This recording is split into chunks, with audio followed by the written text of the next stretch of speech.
பிரியமானவர்களே, இயேசு கிறிஸ்துவின் நாமத்தில் உங்களுக்கு என் அன்பின் வாழ்த்துக்கள். எப்படி இருக்கீங்க? நல்லா இருக்கீங்களா? இந்த இடம் பார்த்தீங்களா எப்படி இருக்கு? கடலுக்கு நடுவில் ஒரு போட்ல இருந்து கொண்டுதான் உங்களோடு பேசுகிறேன். இந்த மஸ்கட் பட்டணத்திற்கு வந்தோமா, ஊழியெல்லாம் முடிஞ்ச உடனே இந்த கடல்ல டால்பின் பார்க்கலாம் அப்படின்னு சொன்னாங்களா, அதை பார்க்கறதுக்காக போட்ல வந்தோம். இந்த கடல்ல பிரயாணப்படும் போதே ரொம்ப ஆச்சரியமாய் தேவனுடைய சிருஷ்டிப்பின் மகத்துவத்தை பார்க்க முடிகிறது. நான் ஆச்சரியமா இதை கவனித்து கொண்டு வந்தேன். நிறைய டால்பின்கள் இந்த பகுதியில் இருக்கிறதை பார்க்க முடிந்தது. 100கணக்கான டால்பின்கள் துள்ள விளையாடி கொண்டிருந்ததை நேரடியாய் பார்க்க முடிந்தது. என்னதான் இருந்தாலும் நேரில் கடலை பார்க்கும்போது ஒரு சந்தோஷம் தானே. அந்த மாதிரி சந்தோஷம் ஆண்டவருடைய சிருஷ்டிப்பு தான் எவ்வளவு அருமையானதை பாருங்க.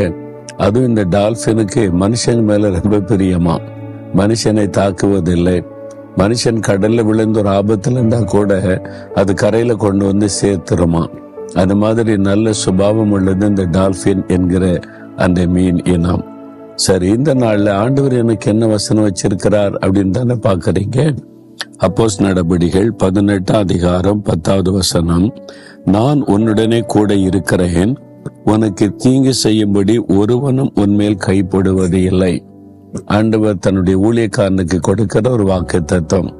பவுல் அப்போஸ்தலன் ஊழியத்திற்கு வந்த சமயம் இந்த பட்டணத்துல, கொரிந்து பட்டணத்துல வந்தாரா.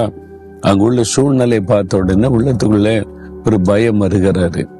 ஏனென்றால் புதிய இடம், நிறைய புதிய மக்கள், பார்க்கறதுக்கு ஒரு மாதிரி இருக்குது. சுவிசேஷத்தை அறிவிக்கும் போது ஆபத்து ஏற்படுமோ என்கிற பயம் கூட உள்ளத்தில் வந்திருக்கலாம்.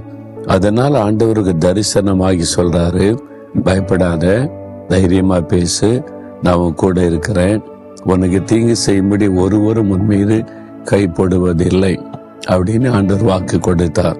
அப்படியே ஆண்டவர் பாதுகாத்து நடத்தினார்.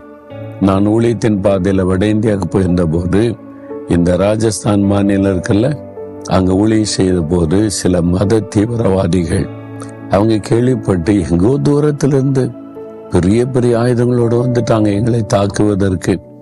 அந்த மாதிரி எங்களை அடிச்சு கொண்டுறணுன்ற மாதிரி வெறியோட வந்தார்கள். அதாவது மரணத்திற்கு எங்களுக்கு ஒரு அடி தூரம் தான் இருந்தது. அந்த ஆண்டவர் எங்களை கைவிடவில்லை, அவங்ககிட்ட ஒப்பு கொடுக்கவும் இல்லை. ஆண்டவர் கூட இருந்தனால் அற்புதமாய் தப்ப வைத்தார். இந்த மாதிரி பல சம்பவங்கள் நடந்ததை என் ஊழிய பாதையில் நான் அதை அனுபவித்திருக்கிறேன். ஒரு பெரிய சந்தோஷம் என்னன்னா, ஆபத்து நம்ம பக்கத்து வரைக்கும் வரும், நம்மளை தொட முடியாது. என் ஆண்டவர் கூட இருக்கிறார், பாதுகாக்கிறார். அவர் தான் உங்களை பார்த்து சொல்றார், என் மகனே மகளே, பயப்படாத, ஒருவனும் உனக்கு தீங்கு செய்ய முடியாது.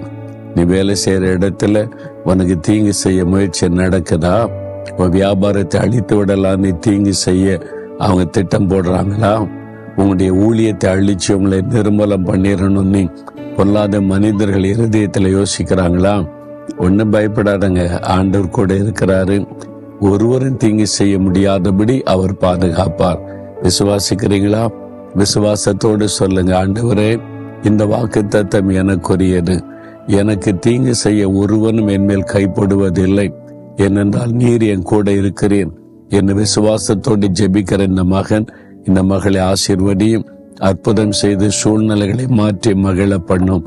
இயேசு கிறிஸ்துவின் நாமத்தில் ஜெபிக்கிறோம் பிதாவே. ஆமேன், ஆமேன்.